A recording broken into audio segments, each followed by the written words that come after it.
So I watched Charlie and the Chocolate Factory, the 2005 version, for the first time as an adult.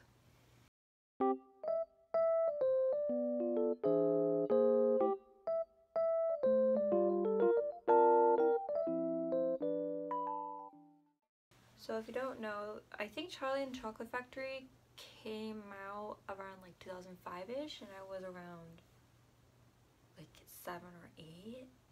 I was probably in first grade.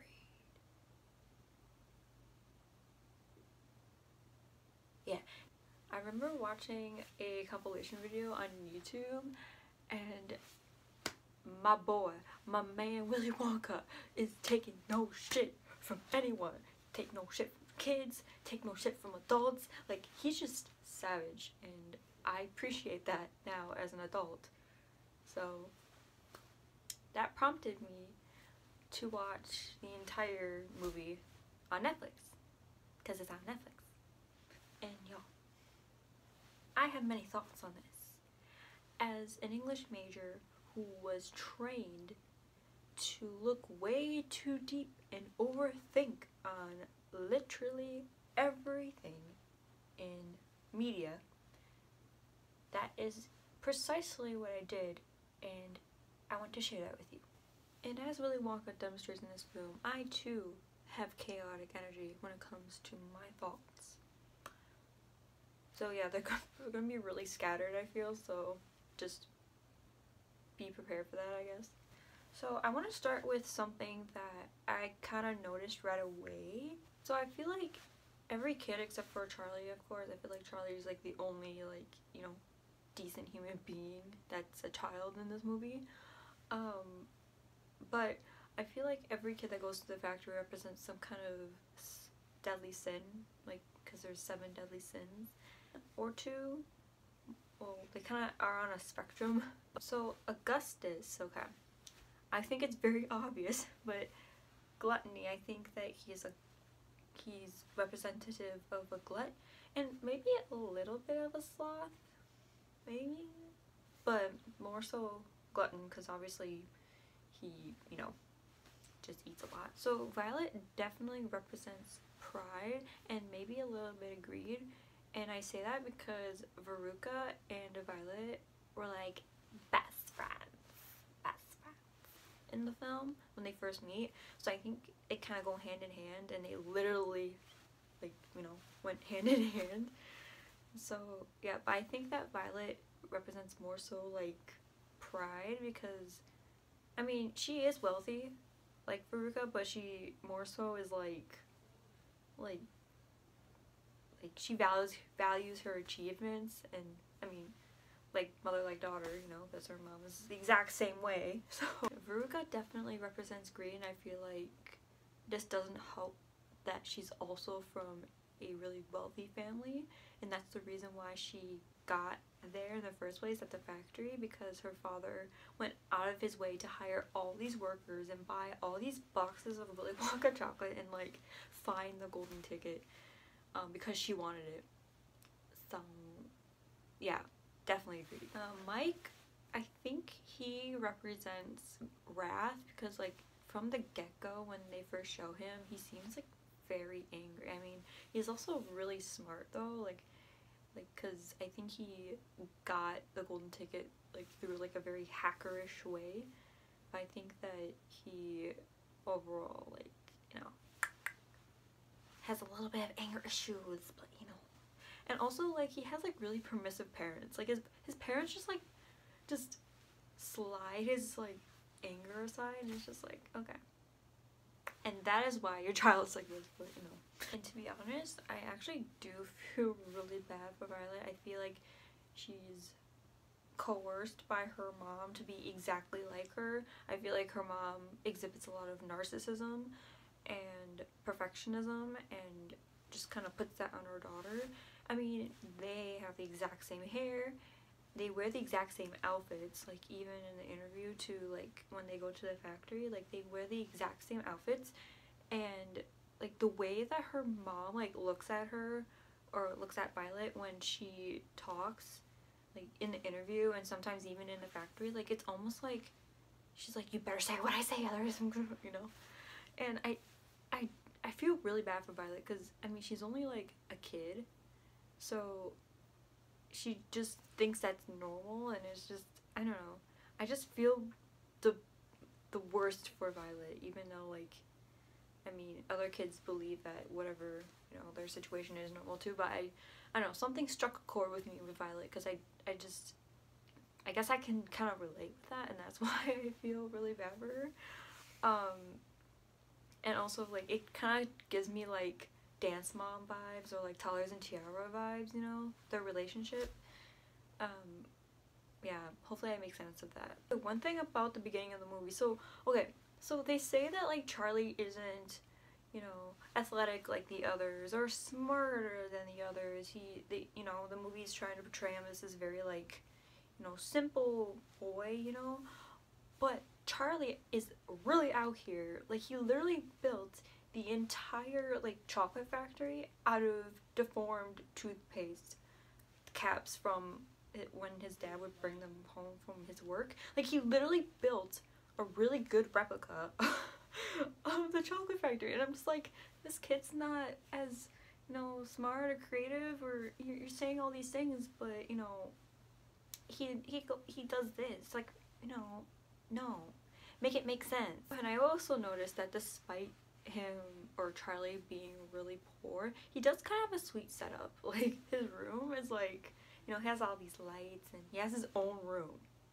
and his own bed. Like, I mean, I was never growing up poor or anything, but even I had to like share a room, and maybe it's just because he's the only child and that's why he gets his own room, but like I never like had my own room until I was like in my late teens, and I never grew up poor, so I'm low-key jealous. But you know, whatever. I can thoroughly say as an adult that I thoroughly and completely irrevocably appreciate the doll scene in the beginning, the doll sequence. Okay, I have two favorite scenes in this movie. The first is when, particularly, I think it was Violet or Veruca, hang on, let me see. Yeah, it was when Violet introduces herself to Willy Wonka, and he kind of just looks at her and he's like, I don't care. I felt that in my soul, like, bruh. I stand Willy Wonka. And my second favorite scene in this movie is the up and out scene. The amount of chaotic energy in that one scene is just fantastic, and I love this, like, something about the songs, even like the beginning, like, of the movie song, you know, do do do do, you know, they just slap, they just whoosh.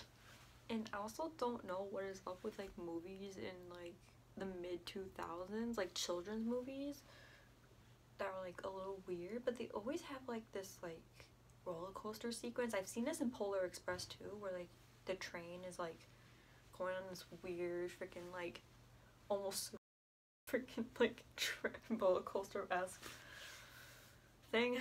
I don't know what it was, but I thoroughly enjoyed that as a kid, and I still thoroughly enjoy it now. So also, okay, here's the thing I noticed as an adult too. Okay, so when Veruca was like being carried away to like, you know, the garbage bin, like her dad like could have just leaped over the fence. Like he could have just like hopped over, like he could have just go, oh, and then lift his legs over and then like ran over to his daughter, but he didn't do that.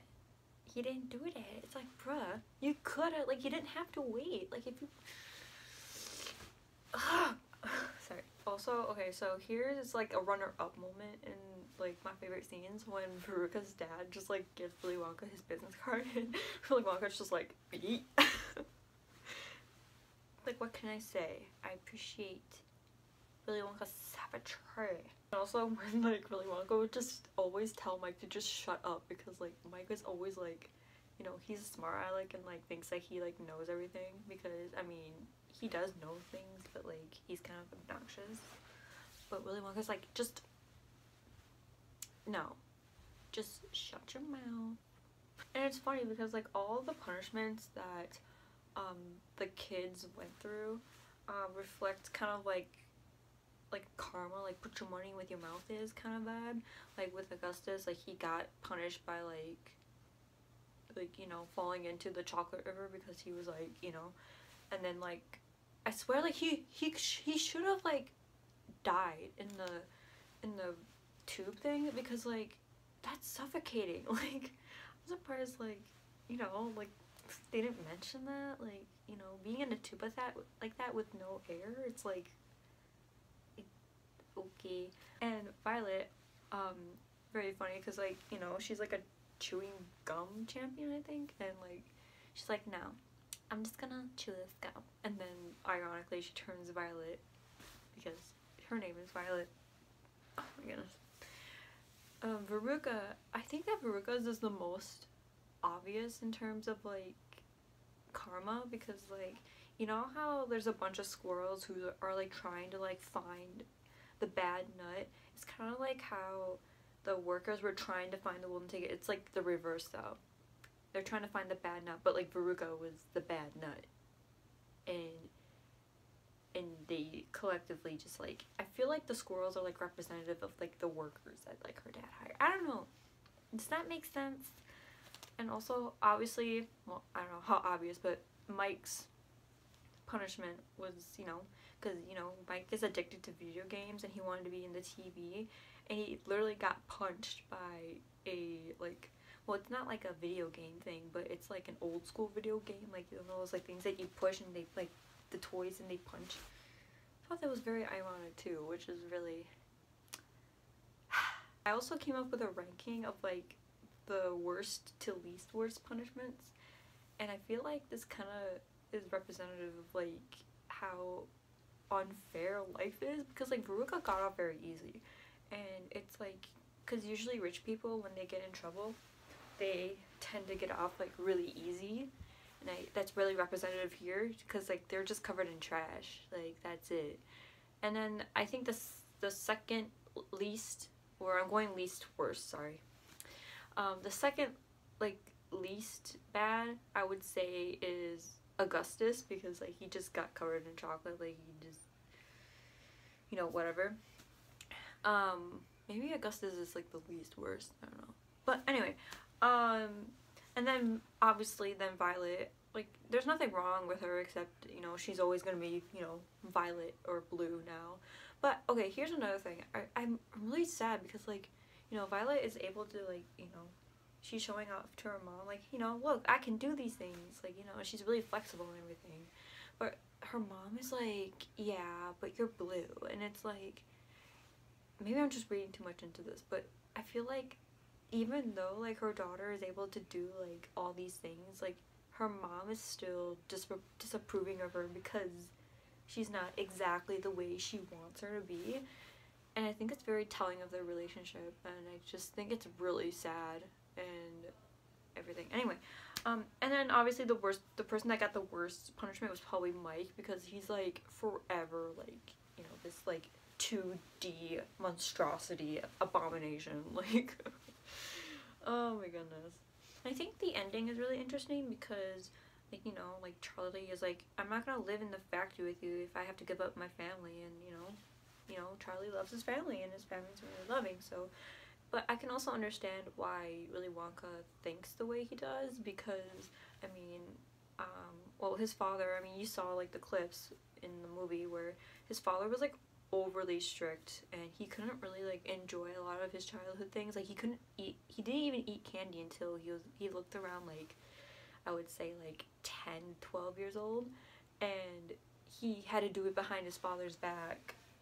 And I just feel really bad for Willy Wonka, because like his father was just so strict, and I think that his father was coming out of like concern and love, but I think that the way he went about it was not the best, and that's why Willy Wonka was just like, you know what, I'm just gonna run away, and then he did, and then, you know, and also like I didn't see a mom in the picture, so maybe he grew up without a mom, so he felt like that maybe he couldn't like rely on anyone, so he'll just do things himself, and he ended up like doing a chocolate factory, you know, so Um, and also, like, he had to wear a head brace, and, like, that head brace is, like, always making him, like, you know, forcibly smile, and I think that just is really representative of his childhood, because, like, you know, like, you never, like, get to see him, like, sad or cry about the things, like, that he went through as a kid, and even, like, and actually I think that really goes into, like, why he acts the way he is as an adult, because I think that he's really socially awkward, especially with, like, adults, but when it comes to kids, like, he's very snarky and just, like, in your face. I think that's because I think that, like, maybe he was, like, bullied or something and as a kid, and maybe, like, he, like, feels more comfortable with, like, being snarky to a kid, because maybe, like, maybe now he feels more confident to, like, say, like, snarky things to kids, because he couldn't say it as a kid back then, but now he can. I don't know if that makes any sense, but, and he gets really, like, triggered. Oh, one thing I noticed though too is that, like, he particularly gets, like, flashbacks when he's around, like, Veruca's dad, and Veruca's dad kind of looks like Willy Wonka's dad a little bit, so I think maybe that's why. And he but I also really like his social awkwardness. I think it's a quirky quirk. I like that quirk. One thing I didn't really understand at the end of the movie, okay, so, like, they had, like, him or Willy Wonka, like, reconsolidate with his dad, or that's what it made it look like, because they visited his dad's office, and then there's, like, a binder of, like, all these news clippings of all the news about Willy Wonka's chocolate factory, and I think it's trying to say that, like, even though, like, his father was really strict on him, that he still actually really cared about him and really loved him and wanted him to be successful, and I think that's what it was, because, like, and then they had this, like, awkward, like, hug sesh, which, you know, which I think would indicate that, like, they've made up or, like, you know, resolved their differences, but yet, like, at the end, it's like, Willy Wonka finally got something, and he finally had a family or whatever, and it's like, but then what was the reconciliation scene with his dad? Like, was that not, like, why would you put that in there then? Like, and when I say, like, Willy Wonka had a family, like, he was, like, adopted into Charlie's family. That's why I'm, like, so, like, what the freak about this, you know? Okay, so on a side note, okay, so a few days after I watched Willy Wonka and the Chocolate, or Charlie and the Chocolate Factory, sorry, I saw Sleepy Hollow, which is, like, a movie, I think, that came out in 1999, and I didn't actually watch it until now. I never actually heard of it, but it had Johnny Depp in it, so I watched it, and I highly recommend. I really like that movie. I think it gives off this really fantastical, like, and it's a Tim Burton movie, so it gives off, like, very, like, creepy-esque, like, Tim Burton, like, Halloween vibes, which I think is really perfect for the Halloween season, and it makes me, like, want fall to come, because, like, it's, like, the middle of July right now, and I'm just done with summer. I cannot with summer. Like, I'm just like, nope, I'm done. But anyway, so one thing I noticed in that movie was that the dude who plays Willy Wonka's dad plays a judge in that movie as well, and they interact, and it's not, like, a long interaction, like, Johnny Depp's, like, the main character, so, like, you know what I mean? And it's, like, imagine, like, being in the same movie as, like, in twice, and, like, I don't know, maybe I'm just overreading it, but I highly recommend Sleepy Hollow if you've never watched it, with Johnny Depp, and I think it's a really, you know, fantastic movie to watch during Halloween and fall. But yeah, those are my thoughts on Charlie and the Chocolate Factory. I'm sorry if it seems really, like, scatterbrained, because I have a lot of, like different kinds of thoughts on Charlie Factory, but overall, I love this movie so much more. I appreciate it. I feel like there's a lot of movies that I appreciate more as an adult now, because I mean, I loved it as a kid, but I didn't understand like some notions, but now that I understand some of the notions as an adult, it makes me like appreciate it more. And Charlie and the Chocolate Factory was one of those movies that I appreciate more as an adult, because I feel like I relate more with Willy Wonka, and I think he's a very snarky, sassy person, and I appreciate it. So, thank you for watching this video. Yeah, and so, until I make another video, I will see you later. Bye.